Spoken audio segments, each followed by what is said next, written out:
All right, folks, let me start my victory speech. Nah. Before you even say that, I want to get this on the record, even though there wasn't any points on the line. I called that pre-show match. Ridge Holland beat Trey Baxter. Welcome to the best part of the Few Show podcast. It's 24/7 Lou, and that's Rick Hard saying, remember, folks, if you don't got a link under your name in Wikipedia, you ain't important and you ain't winning matches. Oh, and that's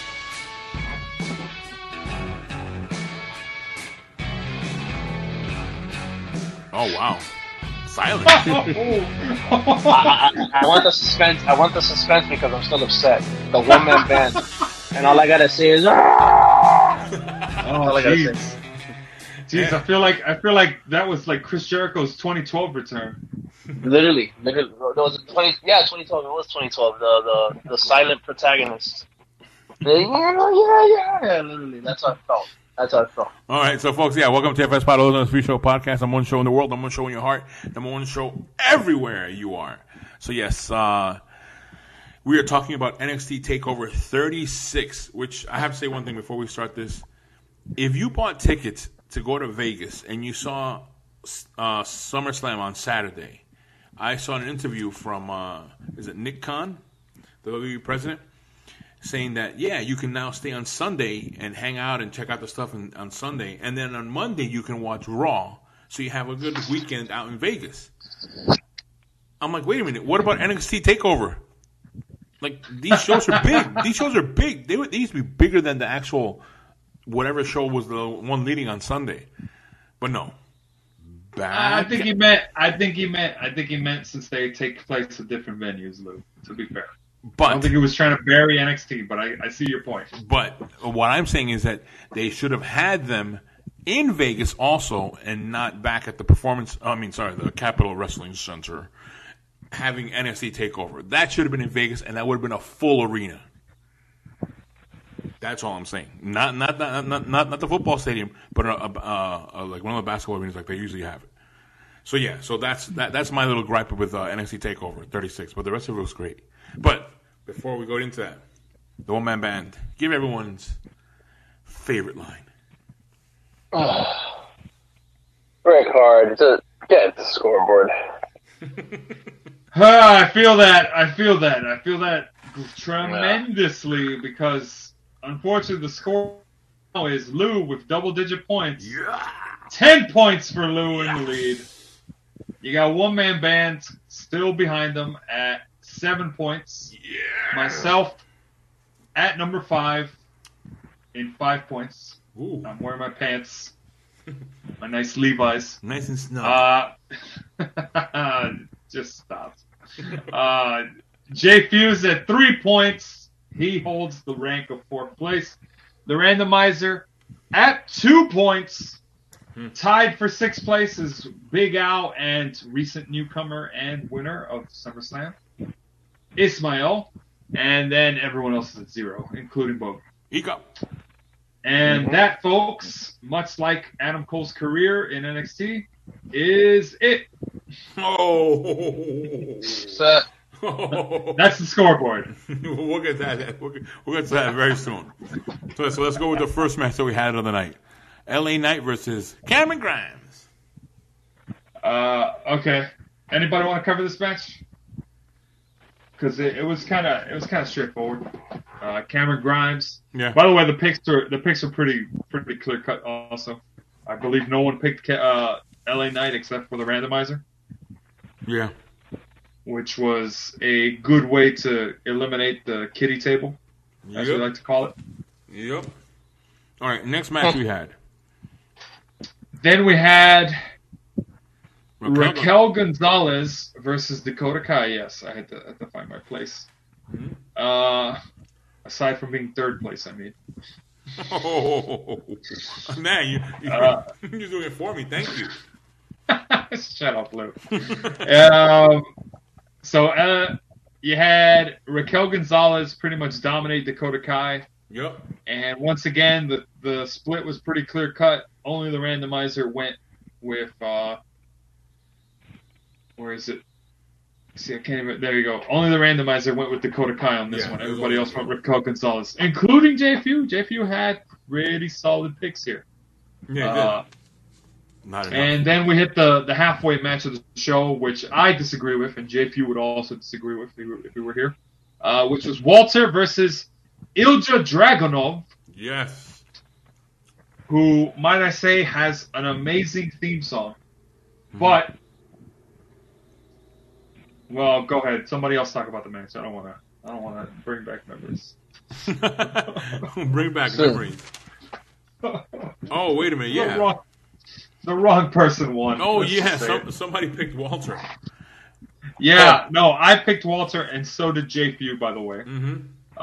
And Walter, who had the title for about 2 years and something months. Which shouldn't count, man. They were running for a while. Lou, whatever you gotta say, just, you know what? It doesn't matter. 1,000-day champ. We could have had it. Okay? Last match was like 10 months ago or something for UK. Not Ruins. The UK championship could have had a 1,000-day champion in Walter. But I'm joking because I know that they had their events at the BT Sports Center out in London. So I know that they were still doing the show, but for a while before they had it, they did not have a show going on all the time. I was watching. Good. Then you'll know that the wrong person won. Because that's why I've been watching. And I picked the right one. You almost agreed with me. It was close. Yeah, you're like that too. Wait a minute. But yeah. You know what's funny? Watching this match, because my feed was like about a minute or so behind you guys, and whenever you guys said something, I'm like, oh no, and because I didn't know who was gonna win, but you guys were always ahead of it because your feed was faster the way you guys were watching it, both of you. I was like, man, I can't wait. And then when I think that's when one of them you said, "Oh, that's gonna hurt." I'm like, who got hurt? Who got hurt? What's gonna happen? But yeah, aside from that, my yeah, those two worked stiff. They were working very stiff, and it's like somebody said when I read this comment. It goes to show you don't have to do anything flashy to have a really compelling match. True. Great compelling match, which comprised of mostly uppercuts, chops, running forearms, and German suplexes and power bombs. Yeah. That was it. Straightforward, slamming, and just tossing people around. And yes, new champion. Congrats to Dragunov, but I really would have wanted to see Walter win. Not just for the points. It just would have been nice to be able to say, yeah, he was champion for 1,000 days. And I hope that NXT UK will bring Walter over to NXT here in the States, and let's see what happens with that push, or even go to Raw or SmackDown. But do not burn that guy. I like the way Walter's presence in the ring. I do enjoy that. Mm-hmm. So let's see what happens with that. Now that belt is gone. Yeah, we'll see. All right, and the next match that we had. Now let's get to the first of two of One Man Band's favorite matches of the night. It was Adam Cole versus Kyle O'Reilly in a 2 out of 3 falls match, with the first fall being a normal, traditional wrestling match, second fall being a street fight, third fall being a steel cage, parentheses, if necessary. It's going to be necessary. So, first fall kind of ended abruptly with Kyle O'Reilly getting I think it was a Hurricanrana pin.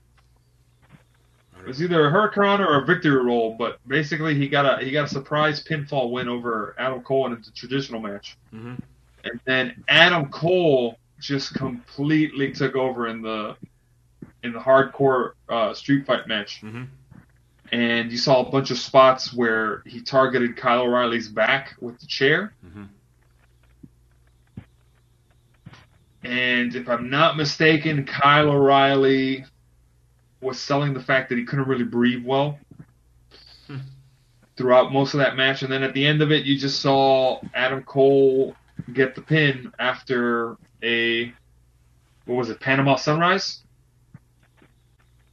I missed it. I missed that part. I think he hit a Panama Sunrise on Kyle O'Reilly for the win in the second fall, and that took it to third fall. And before the third fall happened, Kyle O'Reilly kept getting attacked by Adam Cole, who took him to the outside, started beating him up.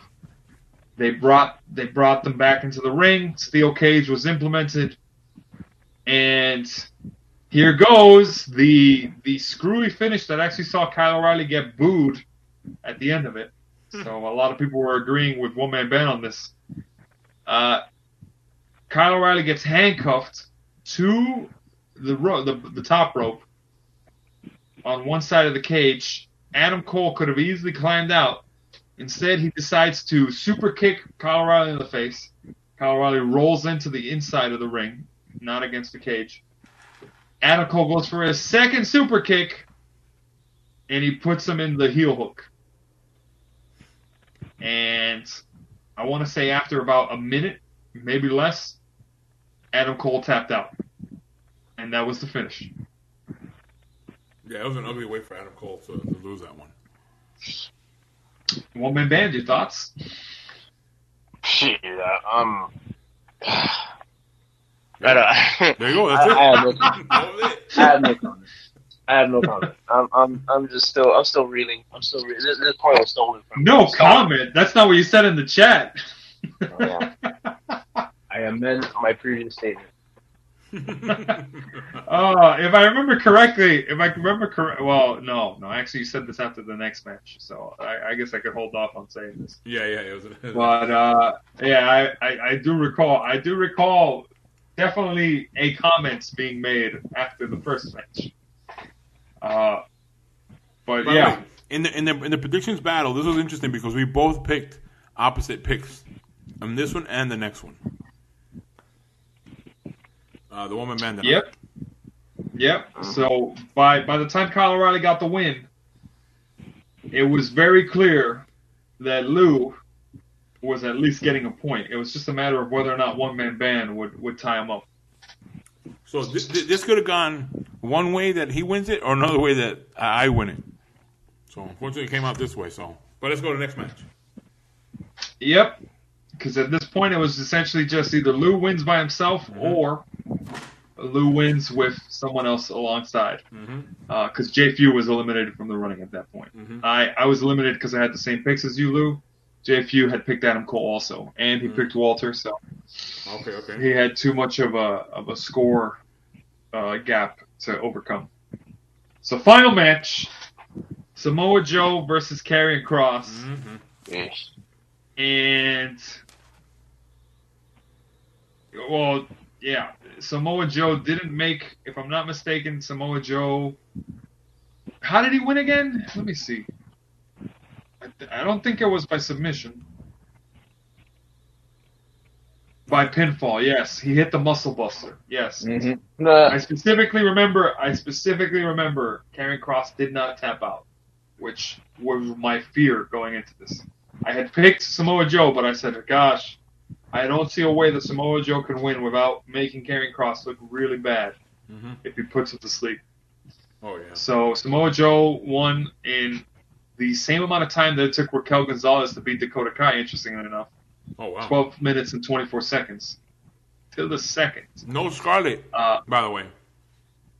Yeah, no Scarlett Bordeaux on the outside, so it was just two guys. And Samoa Joe got the win. First ever 3-time NXT champion. And I'll ask again, One Man Band, your thoughts? I'm gonna stay quiet. That was definitely not your thoughts when that happened.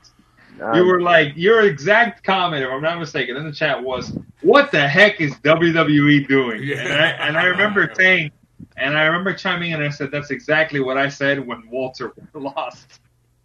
True. Oh my God. Oh gosh. I will catch you guys. Let's see. Next show, hopefully I can get a point Yep. and not be robbed. Oh! Not be robbed. I didn't rob you. I didn't say you did. Somebody has guilt. There you go, Lou. There you go, Lou. Nobody wants to hear your victory. Someone doesn't want to hear your victory speech. You know what, Woman Band? That's a really, really good idea. To our editor, if you're listening right now, just cut it. We don't need to hear Lou's victory speech. No, wait.